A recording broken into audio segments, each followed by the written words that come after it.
Welcome back to Living Local. Most new businesses can make it past the first few years and then they throw in the towel. But our next guest can change all that and help businesses thrive. He's a CEO and entrepreneur that's known for turning businesses upside down. And joining us via Zoom is Ryan Niddel, who is also this segment's sponsor. How are you, man?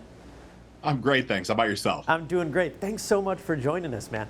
So I'd like to hear a little bit of background on you and how you got to where you are today. I know you started your first business at age 10, and your first major success was with a web hosting company, but your journey has been fascinating. So let's hear a little bit about that.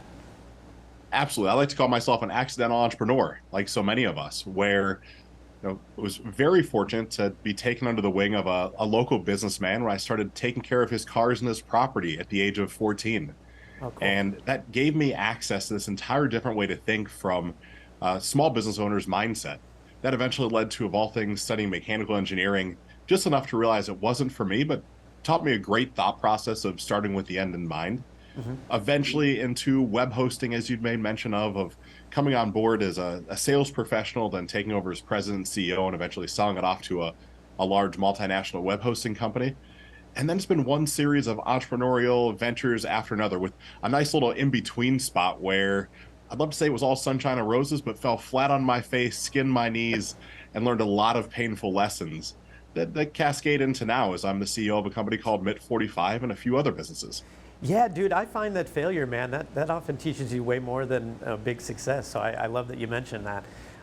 And how many companies have you helped? Your career has been fascinating.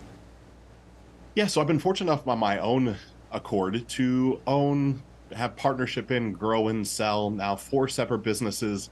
And then that led to a period of time where I was able to jump in and help consult with a series of businesses. And at this point, it's probably 25 or 30 various businesses that I've helped grow and scale and eventually get towards the point of a potential exit for them. And that's cascaded into board seats now and fractional ownership in different businesses. So it's like this continuing journey of great opportunities and possibilities. Yeah, and so what are you doing for those companies to help with their growth? And can you talk, I read a little bit about you, and if you can talk about your people over profits mindset and how that can actually increase revenue. Absolutely. So what I do when I come inside of a business is I laughingly get to be the least intelligent guy in every room. And I generally mean that, where I think quite often as entrepreneurs, we get enamored with the shiny object, with the new big possibility, versus just really keeping things simple, asking why a few times. Why have we made the decisions we've made? Are they serving us in the best capacity? Are they in alignment with where they want us to get to? And quite often what I find when I come into a business, it's, well, just this is always the way we've done it, so we're going to do it more often.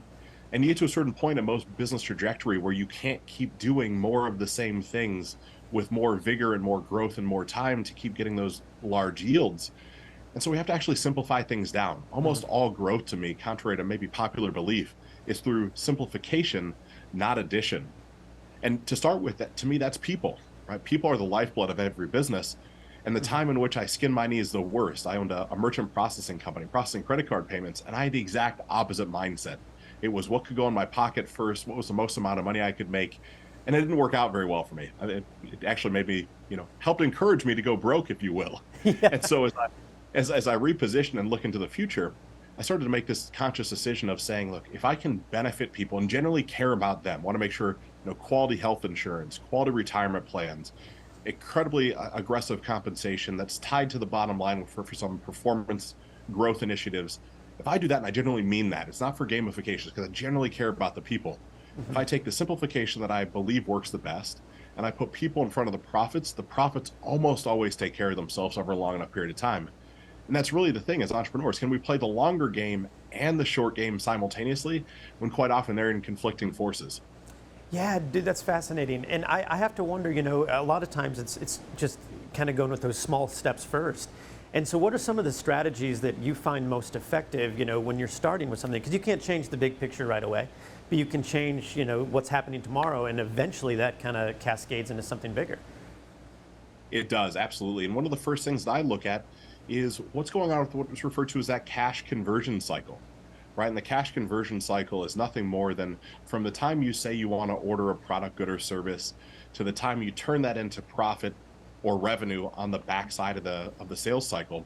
How long is that to start with, and how can we maximize that? How can we get better payment terms potentially for raw materials? How can we get our customers to pay in advance? So we start to really enhance the cash flow of a business, which sounds incredibly simple, but sometimes takes a little bit more work than just hoping it happens that way. And it's creating good strategic relationships with vendors and suppliers. It's creating even better relationships with customers, and really spending time to get to know them and their pain points and ask them for some help as we grow.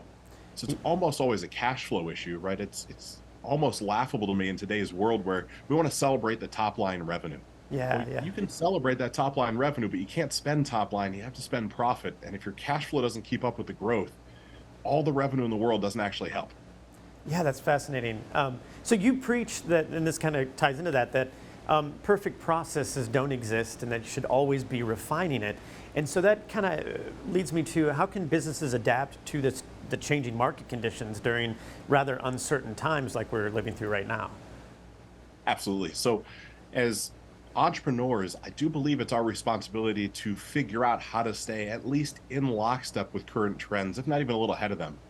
And when you're running a business that's growing and scaling, when you're worried about staffing and profit and revenue and all the things that go into it, one of the things I think is paramount is to find those external sources that you can lean into for knowledge and for insight, and whether that's a local, EO or YPO type of chapter, whether that's paying for a consultant, whether that's, any number of different things that could exist, a mastermind group even. It's Yeah. paramount for us to get external information so that we know what other industries and what other sectors are doing so that we don't spin our wheels, right? I think quite often we get stuck in these little vortexes, these silos of because you launched your business, because you created it, you might be the most successful entrepreneur in your social circle. And if you don't look for someone from the outside to come in and provide perspective, I think you really shortchange what's possible for you and your organization. Yeah, and so when you use these kind of tactics, how long is the process before businesses see actual change? That might be something that people are like, I want to see change immediately, but it takes some time, right? It does take some time, right? I think anybody that comes in and says there's this one moment in time, you snap your fingers and poof, magically, all these great things happen. While that happens occasionally, I think it's praying to a false idol, if you will. If you're in that sort of position, you need that big hit, that one big grand slam. I would have to actually encourage you to slow down and analyze all the aspects of your business to figure out, how can you get an extra 1% additional growth in sales, 1% reduction in cost of goods, 1% better payment terms, where those simultaneous 1%, depending on the size and scope of a business, that can actually lead to your business being 19% more lucrative, right, as an enterprise value. And so much of this is really focusing on the micro versus the macro, which isn't sexy. It's not fun. It's not what's glamorized. But yet, for me, it's what's proven to work over and over again. Yeah, and something that might be, you might be finding that's working as well is AI. And are you finding that, businesses should use AI to improve efficiency and decision making? I absolutely believe the entrepreneurs right now that are not paying attention to AI are going to be left in the dust. And the reason I share that is not because AI is going to take over commerce. I actually don't believe that's going to happen. What I do believe is going to happen is AI is going to allow us for quicker iterations, better and more impactful decisions in shorter amounts of time, and should be used to augment the output by our current team. Where every business that I have ownership in or that I get to sit on the board of, we're really pushing initiatives where AI is at the focal point of each part of the growth trajectory of a business. That's everything from finance to sales to marketing to even operational efficiencies, where we're not replacing staff. I think AI is getting a bad rap right now, but you're going to replace staff, and that's the driver. What I'm Sure. looking for is if my graphic designers can turn out 8 times as many iterations in the same amount of time, that's a great process enhancement. That's so much more efficiency, so many more iterations to get to that final place so much quicker Yeah. versus saying, gosh, let's cut back on staff. Yeah, and before I let you go, we're almost out of time here, but what advice do you have for an entrepreneur out there that's looking to get started, or even those that are already started and are kind of struggling with the current economy? Absolutely. So now is a great place to, oddly enough, buy instead of build.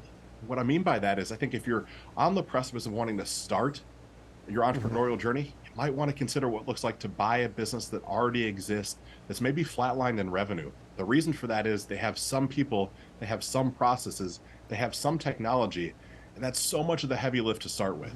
And same thing if your business has been operating for a series of years and you've hit a little bit of a sticking point, one of those glass ceilings, as they say, it's time to break through it. And breaking through it is almost always a combination of a new set of people, a new process, or a new piece of technology. And the three of those go in this repetitive loop where it could just be one unlock from one person suggesting one piece of tech that when deployed completely changes the outcome of your business itself. Oh, wow. Hey, Ryan, thanks so much for chatting with me today, dude. You're super inspiring, and I can't wait to follow you and learn more. So thank you so much for being here. Great. Thank you so much for having me. Really appreciate it. And thank you. Again, this segment was sponsored by Ryan Niddel. For more information, you can go to ryanniddel.com. We'll have all those details posted at ourquadcities.com. More Living Local continues after the break. Stay with us.